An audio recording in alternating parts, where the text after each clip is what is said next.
مقطعات سے اس کا آغاز ہے الف لام را تلک آیات الکتاب و قرآن مبین. یہ کتاب کی آیتیں ہیں اور قرآن مبین یعنی روشن قرآن پاک کی آیتیں ہیں. حروف مقطعات یہ وہ حروف ہیں کہ جو اللہ رب العالمین نے اپنے حبیب صلی اللہ تعالیٰ علیہ وسلم سے راز و نیاز میں جو کلام فرمایا اور اس کا معنی عام لوگوں سے مخفی رکھا گیا، اس کو آیات متشابہات بھی کہتے ہیں کہ جن کے معنی اللہ جانتا ہے اور اللہ کے بتانے سے اس کے حبیب صلی اللہ تعالیٰ علیہ وسلم جانتے ہیں. تلک آیات الکتاب و قرآن مبین، یہ کتاب کی آیتیں ہیں اور روشن قرآن کی آیتیں ہیں. ربما یود الذین کفروا، ربما کے معنی ہے بہت، کثرت کے لیے، بار بار تکرار اور ریپیٹیشن کے لیے لفظ آتا ہے. ربما یود الذین، بار بار چاہیں گے، خواہش کریں گے، بہت زیادہ تمنا کریں گے، خواہش کریں گے. کون لوگ؟ الذین کفروا، وہ لوگ جنہوں نے کفر کیا. کافر بار بار آرزو کریں گے، بہت زیادہ آرزو کریں گے، لو کانوا مسلمین، کاش کہ ہم مسلمان ہوتے. جب قبر میں اپنے انجام کو دیکھیں گے اور موت کے وقت جب عذاب کے فرشتوں کو دیکھیں گے، اسی طرح جب میدان محشر میں اپنی رسوائی کو دیکھیں گے، عذابات کو دیکھیں گے، اللہ تعالیٰ کی پکڑ و گرفت کو دیکھیں گے، اس وقت وہ تمنا کریں گے لو کانوا مسلمین، کاش کہ وہ مسلمان ہوتے. یہ جو آیت کریمہ ہے ویسے تو کفار کی مذمت میں ہے، لیکن ہمارے لیے بھی اس میں پیغام ہے کہ ایمان کی اہمیت اور قدر و منزلت کتنی زیادہ ہے کہ اس وقت دنیا میں تو کافر اللہ کے حکم کو کوئی حیثیت اور کوئی اہمیت نہیں دیتا، لیکن محشر میں، قبر میں، موت کے وقت اسے اس اللہ تعالیٰ کے حکم کی قدر و منزلت کا احساس و اندازہ ہوگا جب وہ اہل ایمان کے انعامات کو دیکھیں گے. تو اس سے ہمیں بھی ایمان کی حفاظت کا درس ملتا ہے، ایمان کی اہمیت کتنی ضروری ہے اور اس کی فکر رکھنا، اس کے تحفظ کے لیے خاتمہ بالخیر کی فکر رکھنا یہ بہت ضروری ہے، کیونکہ اسی پر سارے اخروی انجام کا دار و مدار ہے. نبی پاک علیہ الصلوۃ والسلام کی مشہور حدیث مبارکہ ہے انما الاعمال بالخواتیم، کہ اعمال کا دار و مدار خاتمے پر ہے. جیسا انسان کا خاتمہ ویسا ہی انسان معاملہ ہوگا. ذرہم، اے محبوب آپ انہیں چھوڑ دیجیے، یا کلو، وہ کھائیں، وَيَتَمَتَّعُوا، اور فائدہ اٹھائیں، وَيُلْهِهِمُ الْعَمَلُ، اور امید انہیں کھیل میں ڈالے رکھے. عمل کہتے ہیں ایک وہ عین سے عمل ہے، وہ ہم نیک اعمال یا برے اعمال اگر کوئی کرتا ہے تو اس کے اندر عین سے عمل ہے. تو یہاں جب حمزہ سے عمل ہو تو اس کا معنی ہوتا ہے لمبی امید ہے. یلہم کا معنی ہے کھیل میں ڈالنا، لہو لعب جیسے ہم کہتے ہیں، اسی سے ایک ورڈ بنتا ہے یلہم. فرمایا کہ اے محبوب آپ انہیں چھوڑ دیجیے کفار کو، یا کلو، وہ کھائیں، وَيَتَمَتَّعُوا، اور فائدہ اٹھائیں. ان کھاتے پیتے رہیں، کھیلتے کودتے رہیں، کھیل تماشوں میں مہو رہیں اور لمبی امید انہیں دھوکے میں ڈالے رکھیں. آپ انہیں ان کے ہاتھ پر چھوڑ دیجیے، فَسَوْفَ يَعْلَمُونَ، تو ان قریب وہ جان لیں. پھر وہی بات کہ آیت تو کفار کے بارے میں ہے، لیکن اہل ایمان قرآن کی ہر آیت ہمارے لیے نصیحت کا پیغام لیے ہوئے ہے کہ اگر کوئی شخص لمبی امیدوں میں اللہ رب العالمین کی بارگاہ سے دور رہے اور شیطان اس کو دھوکے میں ڈالے رکھے. یہ شیطان کی حربوں میں سے ایک بدترین حربہ ہے کہ وہ لمبی امیدیں دیتا ہے. ابھی تو بہت زندگی پڑی ہے، بہت کام ہم نے کرنے ہیں، یہ گناہ کر لوں مان لوں پھر توبہ کر لوں گا، یہ کر لوں پھر توبہ کر لوں گا.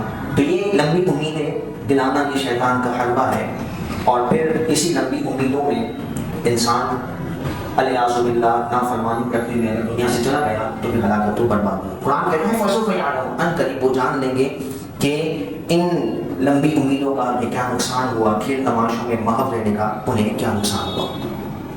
حضرت سیدنا علی مرتضیٰ کرم اللہ تعالیٰ وجہہ الکریم کا فرمان قابل ذکر ہے. آپ فرماتے ہیں کہ لمبی امیدیں آخرت کو ڈالتی ہیں اور خواہشات کی پیروی میں لگے رہنا، جو دل میں آئے وہ کرتے چلے جائیں اور اللہ اور اس کے رسول کے حکم کی کوئی انسان پرواہ نہ کرے. گرو سیدنا علی مرتضیٰ کرم اللہ تعالیٰ وجہہ الکریم فرماتے ہیں کہ یہ چیز، یہ عادت انسان کو حق کو تسلیم کرنے سے روکتی ہے اور بالآخر وہ اللہ تبارک و تعالیٰ کی بارگاہ سے دور جاتا ہے۔ اسی طرح نبی پاک علیہ السلام نے بھی لمبی امیدیں رکھنے کی مذمت میں کئی باتیں، کئی احادیث ارشاد فرمائی کہ جو ہمیں کتب حدیث میں ملتی ہیں۔ نبی پاک علیہ السلام نے ایک موقع پر ایک زائچہ بنایا، لکیریں کھینچ کر آپ نے صحابہ کو تعلیم فرمائی۔ آپ نے ایک باکس بنایا۔ حضور کی تعلیم و تربیت کا انداز ہے اور ایک صورت ہے کہ نبی پاک علیہ السلام نے مثالوں کی وجہ سے باتوں کو ارشاد فرمایا۔ حضور علیہ السلام نے ایک باکس بنایا، فرمایا یہ انسان کی زندگی ہے، اور لمبی امیدوں کی لکیروں کو آپ کریم علیہ السلام نے باکس کے باہر کھینچا۔ میں انسان کی زندگی میں اس کو گھیرا ہوا ہے اور یہ لمبی امیدیں اس کی زندگی سے باہر جا رہی ہیں کہ جو نہ کبھی اس سے حاصل ہوتی ہیں وہ تمنائیں، وہ آرزویں، اور انہی کے ساتھ انہی حسرتوں کو لیے وہ دنیا سے چلا جاتا ہے۔ اور بھی کئی احوال اس حوالے سے کہ انسان کی موت اچانک واقع ہوتی ہے۔ نبی پاک علیہ السلام نے اس حوالے سے بھی ارشاد فرمایا کن فی دنیا کا عابر سبیل، دنیا میں ایسے رہو جیسے کہ مسافر رہتا ہے۔ تو یہ بھی اسی طرف اشارہ ہے کہ انسان اپنے مقصد کی طرف نظر رکھے، دنیاوی رنگینیوں میں مست ہو کر اللہ کے حکم کو فراموش کرنا یہ اس سے نقصان ہے۔ دنیا میں رہنا تو ہم نے ہے، کسب و معاش بھی کرنا ہے، لوگوں کے ساتھ لین دین بھی، معاملات بھی کرنے ہیں، لیکن ان میں محو ہو کر اللہ اس کے رسول کے حکم کو فراموش کرنے سے منع فرمایا گیا۔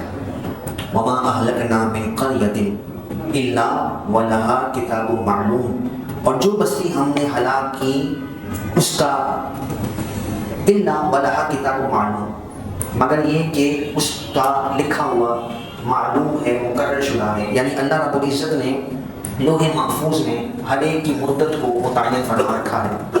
ما تسبق من امت اجلها وما یستأخرون، اور کوئی گروہ اپنے وعدے سے نہ آگے بڑھے گا نہ پیچھے ہٹے گا۔ یہ کفار عذاب کا مذاق کراتے تھے کہ آپ اگر سچے ہیں تو جن عذابات سے آپ ہمیں ڈراتے ہیں وہ لے آئیے۔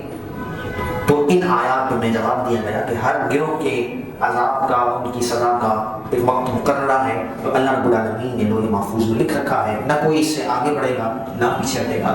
موت بھی اسی تناظر میں فرمائیں گے، اگر موت کے انتظار میں وہ تمسخر آتے ہیں تو وہ بھی اللہ تبارک و تعالیٰ کے مقرر کردہ فیصلے ہیں، اور پھر اس کے بعد عذاب و جزا کا سلسلہ شروع ہو جاتا ہے۔ وقالوا یا ایھا الذی نزل علیہ الذکر، اور ان کفار نے کہا اے وہ شخص کہ جن پر یہ ذکر یعنی قرآن اترا، انک لمجنون، بے شک آپ مجنون ہیں۔ نبی پاک علیہ السلام کے بارے میں انہوں نے نازل کلمات کہے لو ما تأتینا بالملائکہ، ہمارے پاس فرشتے کیوں نہیں لاتے، ان کنت من الصادقین، اگر آپ سچوں میں سے ہیں، یعنی کوئی فرشتہ آئے کہ جو آپ کی اور آپ پر نازل ہونے والی کتاب کی تصدیق کرے، گواہی دے کہ آپ واقعی سچے نبی ہیں اور یہ کتاب سچی کتاب ہے۔ اب قرآن پاک کی فضیلت بھی اگلی آیات میں متصل بیان فرمائی گئی، اور ساتھ نبی پاک علیہ السلام کی عظمت و شان، آپ کے معجزات ان کے سامنے موجود ہیں۔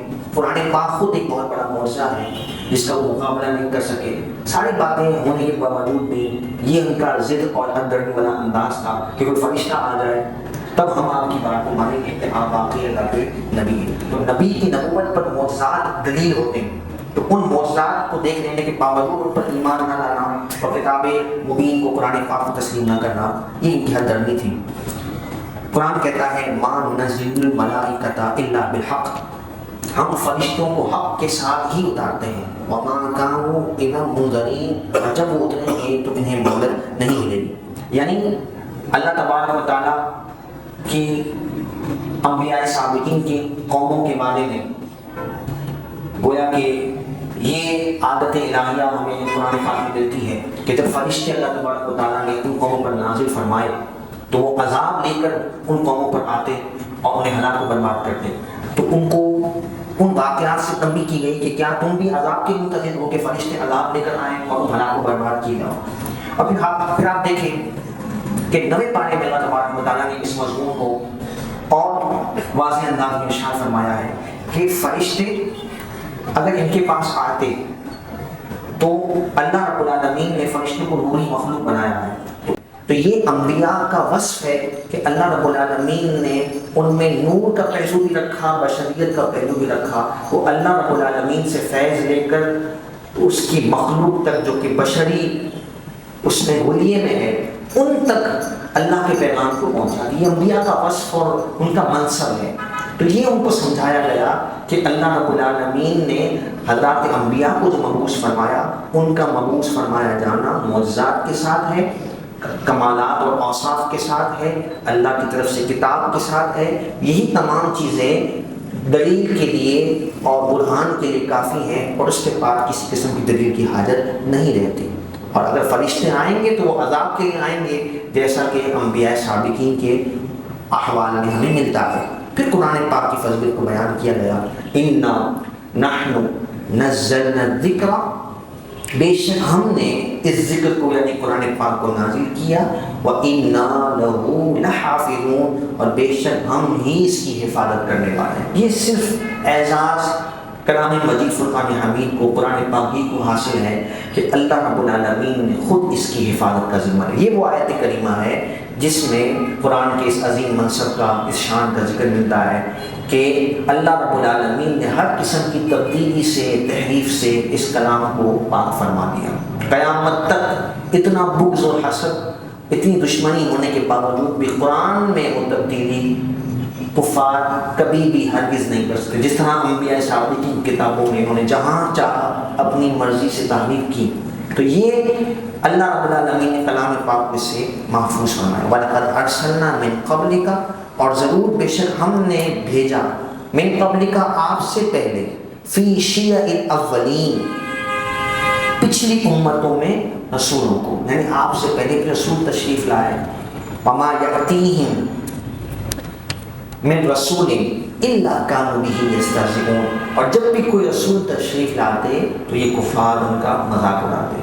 یہ نبی پاک علیہ السلام کی تسکین خاطر کے لیے، آپ کی تسلی کے لیے اللہ رب العالمین نے ارشاد فرمایا کہ آپ ان کی ایذا رسانیوں اور ان کی بے ادبیوں سے آپ غمگین نہ ہوں۔ یہ کفار کا ہمیشہ سے طریقہ رہا ہے، انبیاء سابقین کو بھی انہوں نے ایسی اذیتیں دی اور پھر وہ اسی بنا پر ہلاک و برباد بھی ہوئے۔ کذالک نسلکہ فی قلوب المجرمین، اسی طرح ہم نے اس ہنسی کو، اس مذاق اڑانے کو ان مجرموں کے دلوں میں راہ دے دی، یعنی یہی ان مشرکین مکہ کی بھی رسوائی کا، بربادی کا سبب بنا۔ لا یؤمنون بہ، یہ مشرکین مکہ اس قرآن پر ایمان نہیں لاتے۔ وقد خلت سنت الاولین، اور اولین کے یہاں معنی ہے پچھلے لوگ، سنت کا معنی یہاں طریقہ، خلت کے معنی گزر چکا، تو پچھلی امتوں کا بھی طریقہ اس طرح گزر چکا، یعنی وہ بھی یہی حرکتیں کرتے، انبیاء کی توہین کرتے، ان کا مذاق اڑاتے، ان کی بے ادبی کرتے، ان پر لائے جانے والی کتابوں کو مسترد کرتے۔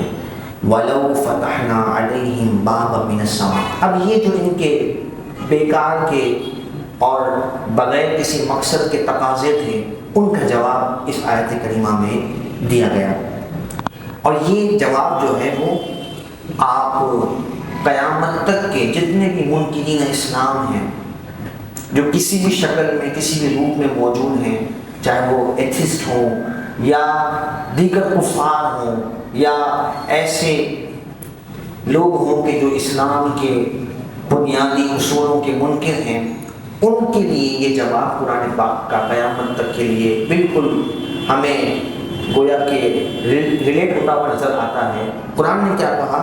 وَلَوْ فَتَحْنَا عَلَيْهِمْ بَابًا مِنَ السَّمَاءِ، اگر ہم ان کے لیے آسمان کا دروازہ کھول دیں، باب دروازے کو کہتے ہیں، سما آسمان، فتحنا کے معنی ہے ہم کھول دیں۔ قرآن کہتا ہے وَلَوْ فَتَحْنَا عَلَيْهِمْ بَابًا مِنَ السَّمَاءِ، اگر ہم ان پر آسمان کا دروازہ کھول دیں، فَظَلُّوا فِيهِ يَعْرُجُونَ، اور دن کی روشنی میں وہ اس پر چڑھ جائے۔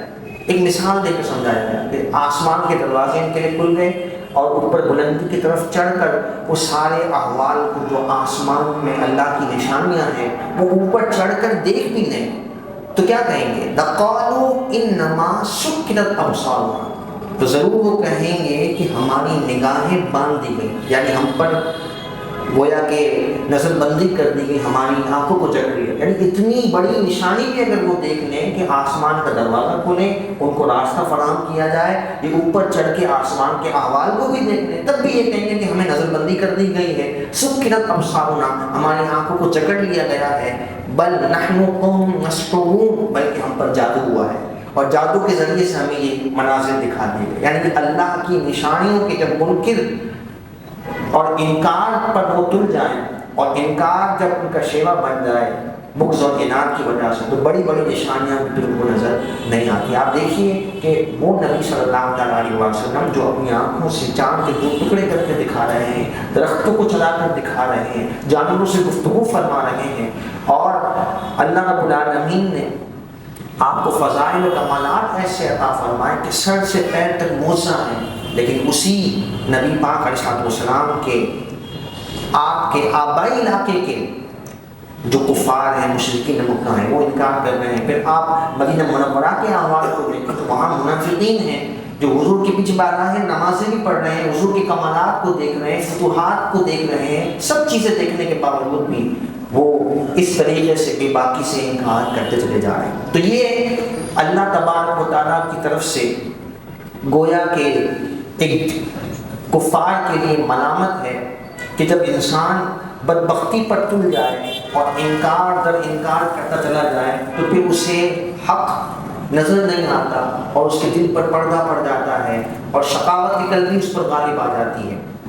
وَلَقَدْ جَعَلْنَا فِي السَّمَاءِ بُرُوجًا وَزَيَّنَّاهَا لِلنَّاظِرِينَ، اور ضرور بے شک ہم نے آسمان میں برج بنائے اور اسے دیکھنے والوں کے لیے مزین کیا. اللہ تبارک و تعالیٰ ان آیات کی ہمیں برکات نصیب فرمائے، جو نصیحت کی باتیں رب العالمین ہمیں عمل کی توفیق نصیب فرمائے، اور رب